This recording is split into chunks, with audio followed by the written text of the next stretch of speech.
చూడండి. Q2 జేపీకి వచ్చిన మరొక ప్రశ్న, ప్రే ఫర్ ఇండియా వారు అడుగుతున్న ప్రశ్న. ప్రైజ్ లార్డ్ బ్రదర్, నా క్వశ్చన్, మనం సర్పంచులుగా, ఎంపీటీసీలుగా, ఎమ్మెల్యేలుగా, ఎంపీలుగా పోటీ చేయవచ్చా చెప్పండి బ్రదర్. నా క్వశ్చన్, మనం సర్పంచులుగా, ఎంపీటీసీలుగా, ఎమ్మెల్యేలుగా, ఎంపీలుగా పోటీ చేయవచ్చా చెప్పండి బ్రదర్. బ్రదర్, మీరు ఈ ప్రశ్న అడిగారు అంటే పాలిటిక్స్ గురించి, రాజకీయం గురించి మీకు ప్రత్యేకంగా నేను చెప్పనక్కర్లేదు అని అనుకుంటున్నా. ఒకప్పుడు ఉన్నటువంటి రాజకీయాలు ఏంటో, నేడున్నటువంటి రాజకీయాలు, అవి మారుతున్నటువంటి రంగులు, ఊసర వెళ్ళి కూడా సిగ్గుపడేటట్టుగా రోజు రోజుకు రంగులు మార్చుకుంటున్నటువంటి రాజకీయం గురించి నేను ప్రత్యేకంగా చెప్పనక్కర్లేదు అని అనుకుంటున్నా. క్రైస్తవులమైన మనం రాజకీయాల్లో ఉండొచ్చా? సర్పంచ్లుగా, ఎంపీటీసీలుగా, ఎమ్మెల్యేలుగా, ఎంపీలుగా పోటీ చేయవచ్చు అంటే నిర్ద్వందంగా చేయవచ్చు.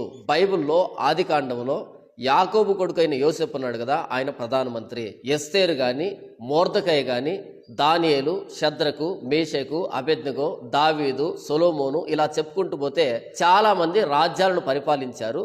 ఆయా దేశపు రాజుల దగ్గర ప్రధానులుగా పనిచేశారు. సర్పంచ్ గాని, ఎంపీటీసీ గాని, ఎమ్మెల్యే గాని, ఎంపీ గాని, ముఖ్యమంత్రి, ప్రధానమంత్రి, వీళ్ళు చేసేది పరిపాలనే కదా, ప్రజలను పరిపాలించడమే కదా. క్రైస్తవులమైన మనం వీటికి పోటీ చేయొచ్చా అంటే పోటీ చేయవలసిందే క్రైస్తవులు. ఎందుకు అంటే నేనే రాజుని అనే భావజాలం కలిగిన వాళ్ళు ఆ పదవులను అలంకరించడం ద్వారా నియంతృత్వ పరిపాలన జరుగుతుంది. కానీ నేను రాజును కాదు, నా మీద ఒక రాజు ఉన్నాడు, ఆయన దేవాది దేవుడు, నేను పరిపాలించబోయేది కేవలం మనుషుల్ని కాదు, దేవుని స్వరూపంలో చేయబడిన మనుషుల్ని అనే భావజాలం కలిగిన క్రైస్తవుడు ఆ పదవిలో ఉండడం ద్వారా ఆ పదవులకే అందం చేకూరుతుంది. చాలా మంది రాజకీయ నాయకులు జనాభాని కేవలం ఓటు వేసి గెలిపించే వారినిగా మాత్రమే చూస్తున్నారు. కానీ మనిషి అంటే దేవుని స్వరూపంలో చేయబడిన వ్యక్తి అని గుర్తించినటువంటి ఒక క్రైస్తవుడు ఆయా పదవులను అలంకరించడం ద్వారా నిజమైన పరిపాలన జరుగుతుంది.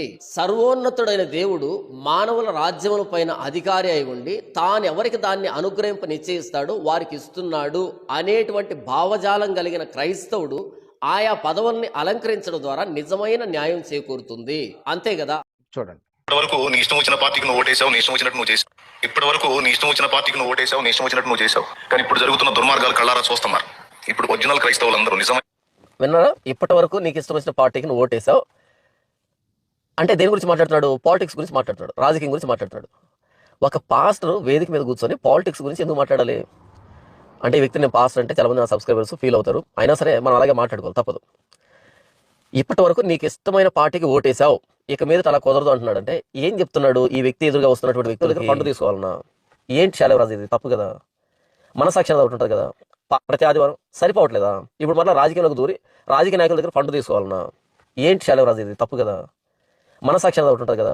పాస్టర్లమైన మనకి రాజకీయాలతో పని ఏంటి? ఓటు బ్యాంక్ గురించి మనం చెప్పాల్సిన అవసరం ఏంటి? మనకు ఒక ఓటు ఉంది, ఆ ఓటు ఎవరు మనకు న్యాయం చేస్తారంటే వాళ్ళకి వేస్తాం, అంతే కదా.